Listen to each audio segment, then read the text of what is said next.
Halo teman-teman, kembali lagi bersama kami di Accounting and Tax Club. Kali ini kita akan membahas mengenai ilustrasi soal pilihan ganda, ujian profesi akuntan publik tingkat dasar, pengantar ekonomi makro dan mikro. Soal pertama. Manakah pernyataan berikut yang menggambarkan secara tepat inflasi sebagai indikator daya beli konsumen? Jawabannya adalah B. Inflasi membuat daya beli konsumen untuk mendapatkan jumlah barang dari pendapatannya semakin berkurang. Daya beli adalah kemampuan konsumen untuk membeli seberapa banyak barang yang bisa diperoleh dari pendapatannya. Inflasi membuat daya beli konsumen untuk mendapatkan jumlah barang dari pendapatannya semakin berkurang. Soal kedua. Tingkat pengangguran merupakan salah satu indikator utama makroekonomi. Berikut ini adalah cara menghitung tingkat pengangguran, yaitu jawabannya adalah D. Rasio dari penduduk angkatan kerja yang tidak bekerja terhadap angkatan kerja. Soal ketiga. Dampak kenaikan dalam upah real dapat meningkatkan apa? Jawabannya adalah A. Konsumsi serta penawaran tenaga kerja. Konsumsi sama dengan F atau upah real. Jika upah real naik, maka konsumsi naik. Selain itu, kenaikan upah real akan menarik tenaga kerja baru atau meningkatkan supply of labor. Jawaban yang lain tidak tepat. Kenaikan upah real belum tentu menaikkan ekspor, investasi maupun impor. Soal keempat. Apakah dampak positif arus modal masuk? Jawabannya adalah A. Dapat memperkuat nilai tukar. Jawaban A adalah satu-satunya dampak positif. Capital inflow dapat meningkatkan devisa dan memperkuat kurs atau nilai tukar. Dampak B, C, dan D semuanya adalah dampak negatif dari arus modal masuk. Soal kelima. Manakah yang bukan merupakan implikasi dari teori pertumbuhan ekonomi Solo? Jawabannya adalah D. Implikasi bahwa negara kaya akan semakin kaya karena memiliki tingkat akumulasi modal yang tinggi. Jawaban A, B, dan C adalah merupakan implikasi dari model Solo. Jawaban D salah karena justru negara kaya akan mengalami diminishing return terhadap marginal product of capital sehingga akan mengalami penurunan pertumbuhan. Jika D benar, maka yang terjadi divergensi, sedangkan model Solo memprediksi konvergensi. Soal keenam. Devisa dari masuknya wisatawan mancanegara untuk sektor pariwisata Indonesia akan masuk ke dalam komponen ... dalam neraca pembayaran Indonesia. Jawabannya adalah B. Neraca jasa. Neraca pembayaran terdiri dari komponen neraca barang, neraca jasa, neraca pendapatan primer, neraca pendapatan sekunder, neraca modal, dan neraca finansial. Sektor pariwisata masuk dalam sektor jasa sehingga masuk ke neraca jasa. Soal ketujuh. Ketika Hari Raya Idul Fitri, bakso laris manis diserbu masyarakat. Apa alasan yang tepat dari teori ekonomi? Jawabannya adalah B. Sesuai hukum diminishing return, bakso laris manis karena bosan makan opor ayam. Bakso laris manis diserbu masyarakat mencerminkan permintaan masyarakat naik. Ketika lebaran, masyarakat makan dengan menu yang relatif sama, yaitu rendang dan opor ayam dari hampir semua rumah tangga. Konsumen mengalami kebosanan dengan menu lebaran tersebut, sehingga konsumen mengalami law of diminishing return dan membuat makanan substitusi yaitu bakso diminati. Soal ke-8. Ketika kurva penawaran bergeser ke kiri, apa penyebab yang paling tepat di bawah ini? Jawabannya adalah C. Harga minyak mentah dunia naik. Harga minyak mentah dunia yang naik bisa membuat harga bahan bakar minyak atau BBM naik, sehingga membuat biaya produksi naik. Kenaikan biaya produksi ini membuat kurva penawaran turun bergeser ke kiri. Soal 9. Pengenaan pajak pada suatu barang membuat pasar barang tersebut menjadi tidak efisien. Apa efek inefisiensi dari pengenaan pajak pada barang di bawah ini yang paling tepat? Jawabannya adalah D. Pajak mengurangi surplus baik konsumen maupun produsen. Pajak mengurangi surplus dari konsumen dan produsen dan membuat dead weight loss sehingga terjadi inefisiensi. Soal 10. Manakah urutan siklus ekonomi yang paling tepat? Jawabannya adalah C. Puncak, lalu resesi, lalu depresi, lalu pemulihan. Urutan siklus ekonomi adalah puncak, lalu melambat atau resesi, lalu depresi, lalu pemulihan. Soal 11. Ketika terjadi surplus perdagangan atau trade surplus, maka apa yang akan terjadi pada net capital outflow? Jawabannya adalah C. Positif. Ketika trade surplus, maka cadangan devisa negara akan banyak dan akan cenderung diinvestasikan untuk membeli aset-aset luar negeri, sehingga capital outflow akan cenderung lebih banyak dari inflow, sehingga net capital outflow akan positif. Dalam poin A, identitas perhitungan pendapatan nasional menunjukkan bahwa arus modal keluar neto selalu sama dengan neraca perdagangan. Arus keluar modal neto sama dengan neraca perdagangan. Pada poin B, jika S kurang I dan EX kurang IM adalah positif, kita memiliki surplus perdagangan atau trade surplus. Dalam kasus ini, kita adalah negara pendonor di pasar uang dunia dan kita mengekspor lebih banyak barang serta jasa daripada mengimpornya. Jika S kurang I dan EX kurang IM adalah negatif, kita memiliki defisit perdagangan atau trade deficit. Dalam kasus ini, kita adalah negara pengutang di pasar uang dunia dan kita mengimpor lebih banyak barang serta jasa daripada mengekspornya. Jika S kurang I dan EX kurang IM adalah 0, kita memiliki perdagangan berimbang atau balance trade karena nilai ekspor sama dengan nilai impor. Soal 12. Penggunaan electronic money akan titik-titik-titik kecepatan peredaran uang menurut teori kuantitas uang Irving Fisher dengan asumsi ceteris paribus. Jawabannya adalah C. Meningkatkan. Teori kuantitas uang yaitu MV sama dengan PY, V sama dengan PY per M. Penggunaan e-money akan menurunkan money demand atau M, sehingga jika M turun dan ceteris paribus, maka akan meningkatkan kecepatan peredaran uang. Soal 13.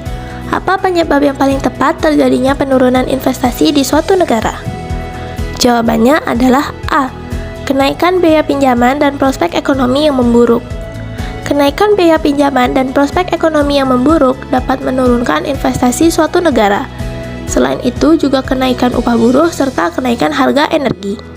Jawaban yang lain kurang tepat karena justru beberapa faktor malah berkebalikan menyebabkan investasi naik seperti membaiknya iklim investasi, penurunan harga energi, dan perbaikan teknologi. Soal 14. Apa indikasi adanya kebijakan fiskal yang ekspansif? Jawabannya adalah A. Adanya penambahan surat utang negara.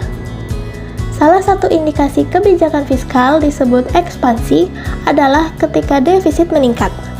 Untuk menutup defisit tersebut, pemerintah mengeluarkan surat utang. Menambah surat utang negara artinya defisit anggaran pemerintah meningkat. Berarti kebijakan pemerintah ekspansi. Soal 15. Prinsip, apa yang Anda hasilkan, itulah yang Anda makan. Prinsip tersebut berlaku dalam ekonomi apa? Jawabannya adalah A. Ekonomi tradisional. Ekonomi tradisional adalah interaksi suatu tradisi yang hanya terjadi dalam keluarga. Pekerjaan ada dalam keluarga. Kebanyakan adalah petani yang menanam menggunakan metode tradisional. Apa yang ditanam, itulah yang dimakan. Soal 16. Manakah pernyataan paling tepat untuk membedakan teori dan model ekonomi? Jawabannya adalah A. Teori ekonomi menjelaskan hubungan antar variabel, model ekonomi mendeskripsikan dalam bentuk persamaan matematis. Model ekonomi adalah persamaan matematis yang menjelaskan hubungan antar variabel berdasarkan teori ekonomi. Soal 17. Apabila sekelompok perusahaan memiliki perjanjian formal untuk bersama-sama memproduksi output monopoli dan menjual pada harga monopoli, maka tindakan itu disebut apa? Jawabannya adalah B. Kartel. Kartel terjadi apabila hanya bila terdapat perjanjian formal untuk melakukan kolusi. Soal 18. Strategi yang diterapkan ketika perusahaan transportasi daring atau online menetapkan tarif lebih tinggi saat jam sibuk disebut dengan apa? Jawabannya adalah B. Peak load pricing. Peak load pricing adalah strategi penetapan harga di mana harga tinggi dikenakan untuk barang dan jasa selama periode permintaan puncak. Dengan kata lain, harga tinggi yang dikenakan selama periode permintaan tinggi disebut sebagai penetapan harga beban puncak. Two-part tarif adalah membentuk harga di mana konsumen dikenakan pada saat masuk dan biaya pemakaian. Fixed charge untuk menutupi biaya overhead atau biaya infrastruktur, dan variable charge yang didasarkan atas besarnya konsumsi. Paket bundling adalah suatu cara, metode, dan strategi pemasaran yang menjual dua produk dalam satu paket dengan harga yang lebih murah. Strategi bundling ini diterapkan oleh penjual dengan tujuan untuk meningkatkan penjualan produk dengan memberikan kemudahan pembelian, penghematan waktu, memperkecil biaya promosi, serta memberikan nilai tambah yang lebih besar kepada konsumen. Diskriminasi harga berdasarkan tingkatannya sebagai berikut. Yang pertama, diskriminasi harga tingkat pertama. Penjual mengenakan harga terpisah kepada setiap pelanggan tergantung intensitas permintaan. Contoh, jasa profesional seperti pengacara terkadang menetapkan tarif berbeda. Yang kedua, diskriminasi harga tingkat kedua. Penjual mengenakan harga yang tidak terlalu mahal kepada pembeli yang membeli dalam volume yang lebih besar. Contoh, pembelian dalam paket dengan jumlah lebih besar mendapat pengurangan harga. Yang ketiga, diskriminasi harga tingkat ketiga. Penjual mengenakan harga berbeda pada setiap kelas pembeli. Contoh, harga untuk kelas eksklusif dan bisnis dalam penerbangan atau kereta api berbeda. Penetapan tarif online bukan merupakan bentuk diskriminasi harga tingkat pertama. Jadi, jawaban yang benar adalah B. Soal 19. Perusahaan dikatakan mencapai skala ekonomi apabila kondisi berikut tercapai, yaitu jawabannya adalah A. Tingkat output yang diperoleh pada saat biaya jangka panjang yang terendah. Yang disebut dengan skala ekonomi adalah tingkat output yang diperoleh pada saat biaya jangka panjang yang terendah. Soal 20. Apakah salah satu hal yang membedakan persaingan sempurna dengan monopoli? Jawabannya adalah B. Harga diperoleh pada saat MR sama dengan demand. Pada persaingan sempurna, harga ditentukan oleh permintaan atau demand, dan demand sama dengan marginal revenue atau MR sama dengan demand. Sedangkan pada pasar monopoli, MR tidak sama dengan demand. Soal 21. Kondisi di mana perusahaan masih akan menambah output terkait dengan average produk atau AP, marginal produk atau MP, average cost atau AC, dan marginal cost atau MC adalah saat? Jawabannya adalah A. AP dipotong oleh MP di titik maksimum, di saat yang sama AC dipotong oleh MC di titik yang minimum. Hubungan teori produksi dan teori biaya yang saling terkait di mana perusahaan masih bisa menambah output adalah ketika MP memotong AP di titik maksimum, di saat yang sama MC memotong AC di titik yang minimum. Soal 22. Oligopoli ada beberapa jenis. Jika barang yang dihasilkan sama, maka disebut oligopoli apa? Jawabannya adalah A. Pure oligopoli. Pada poin A, pasar oligopoli murni atau homogen atau pure oligopoli. Jenis pasar oligopoli ini memiliki produk yang diperdagangkan sangat seragam. Karakteristiknya adalah perbedaan harga dari satu produsen dengan produsen yang lain tidak terlalu signifikan, sehingga semakin besar jumlah produk yang seragam, maka semakin besar pula ketergantungan produsen atau penjual satu dengan yang lain. Maka, jika ada perubahan harga yang ditetapkan satu penjual, penjual yang lain akan ikut-ikutan mengubah harga produk yang dijual. Soal 23. Manakah faktor berikut yang membuat pasar persaingan sempurna tidak bisa menentukan harga sendiri? Jawabannya adalah B. Barangnya mempunyai elastisitas yang tidak terhingga. Salah satu ciri pasar persaingan sempurna adalah barangnya homogen dan tersubstitusi sempurna. Barang yang mempunyai substitusi sempurna memiliki elastisitas yang tak terhingga. Soal 24. Institusi apakah yang berwenang mengawasi konglomerasi jasa keuangan di Indonesia? Jawabannya adalah D.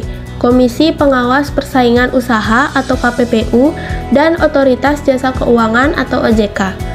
KPPU, OJK, dan peningkatan koordinasi dalam pengaturan dan pengawasan sektor jasa keuangan. Kerjasama ini ditujukan untuk membangun komunitas yang paling mahal di negeri ini, yakni koordinasi, tegas Ketua KPPU Nawir Messi dalam membuka sambutannya pada prosesi penandatanganan menandatangani kerjasama formal antara KPPU dan Otoritas Jasa Keuangan atau OJK dalam bidang pengaturan dan pengawasan persaingan usaha di sektor jasa keuangan yang dilaksanakan pada Selasa 15 Juli 2014 di Jakarta. Soal 25. Masyarakat cenderung banyak belanja untuk persiapan Lebaran karena ada tambahan pendapatan yang disebut tunjangan hari raya atau THR. Dari kondisi tersebut dapat dikatakan bahwa jawabannya adalah C. Elastisitas pendapatan terhadap permintaan bernilai elastis. Ketika ada THR, masyarakat belanja lebih banyak menunjukkan elastisitas pendapatan terhadap permintaan yang elastis. Oke teman-teman, sekian pembahasan ilustrasi soal pilihan ganda, ujian profesi akuntan publik tingkat dasar, pengantar ekonomi makro dan mikro. Sampai jumpa di video selanjutnya.